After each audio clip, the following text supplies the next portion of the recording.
The wind howled across the steppe like an ancient spirit. Grasses bent in waves beneath a rising sun, and dust drifted over the bones of the world. A small tribe of Australopithecus afarensis moved through this endless gold, upright, wary, silent.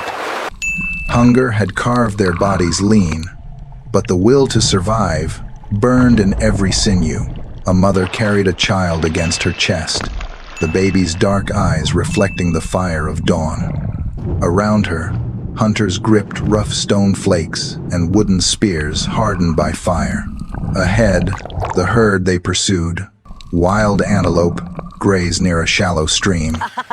The tribe spread wide, slow and deliberate. Then, the wind shifted.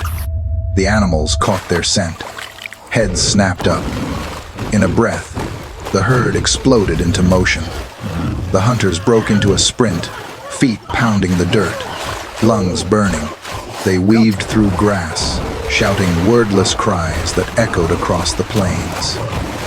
A young male hurled a spear, striking one antelope in the side. It stumbled.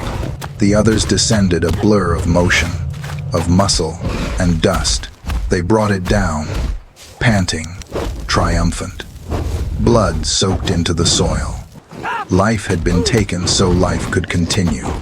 The tribe gathered in reverence, their hands resting on the still warm hide. But as they began to carve the meat, the eldest female froze. Her gaze darted toward the hills, movement shadows flickering against the light. Another band approached, rival hunters. Their faces were the same species, yet alien, scarred, lean, eyes sharp with hunger. They carried stone clubs and bones sharpened into knives. For a long moment, the two tribes faced each other in silence, the carcass between them like a god to be claimed. The rival leader stepped forward, snarling. A challenge. The wind carried no words, only intent. The first stone flew. Chaos followed. Grunts, dust, fists striking flesh. The sound of survival at its rawest. The mother shielded her child, retreating behind a rock outcrop as males locked in brutal struggle. Blood spattered across the dry earth. Then, thunder cracked across the plains. A storm. The sky darkened as lightning split the horizon. Wind tore through the grasslands, howling like some awakened beast. The tribes broke apart, their fight swallowed by rain and dust. Water hammered the ground, flattening the grass. The hunters grabbed what they could and fled toward higher ground, leaving the carcass and the victory behind. Night fell with the storm. The tribe huddled beneath a rocky overhang, drenched and shivering. Lightning illuminated faces drawn with exhaustion. The leader, his arm gashed from the fight, pressed leaves and clay to the wound. Others scraped at damp sticks, desperate to spark a flame. Smoke curled, faint and fragile. Then, finally, fire bloomed. The small circle of light pulsed like a heartbeat against the dark. Steam rose from their bodies as they warmed their hands, shadows dancing on stone. A mother fed the child soft strips of meat. The leader stared into the fire, not with fear, but with knowing. The storm passed, but the land had changed. Floods carved through the steppe, scattering prey. The next morning, hunger returned. They marched again. By midday, the sun blazed mercilessly. Heat shimmered over the plains. The tribe found a watering hole half-dried, lined with cracked mud and bones. They crouched, scooping water into cupped hands and folded leaves. Children drank greedily. Then, a low rumble. From the far ridge came a movement, huge, deliberate. A pack of Dinophelis, saber-toothed cats, descended toward the water, drawn by thirst and scent. The tribe froze. The predators were faster, stronger. There was no escape across open ground. The leader gestured sharply toward the reeds. The group slunk backward, silent, vanishing into tall grass. They moved in crouches, slow as wind, their bodies trembling with instinctive fear.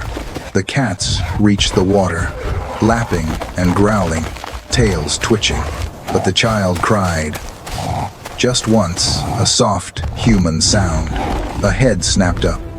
One cat saw movement in the reeds. The air turned electric. It pounced. The leader hurled his spear. The weapon struck shallow enough to distract, not kill. The tribe erupted into coordinated panic, some waving torches lit from smoldering bark, others shouting, throwing stones.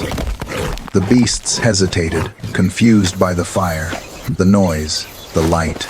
Then one lunged. A female hunter swung her burning branch into its face. The flames clung to fur.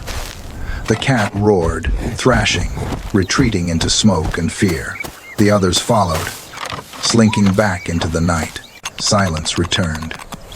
Only the crackle of fire and the heavy breath of survival. Days passed. The land began to heal. Green returned where flood had passed. The tribe found a grove of acacia trees and gathered fruit. They carved tools from bone and shaped stones into blades. Life resumed, fragile, defiant, but not all wounds fade quickly. The leader's arm had turned pale around the cut. Infection. Fever took him, and he lay trembling in the grass.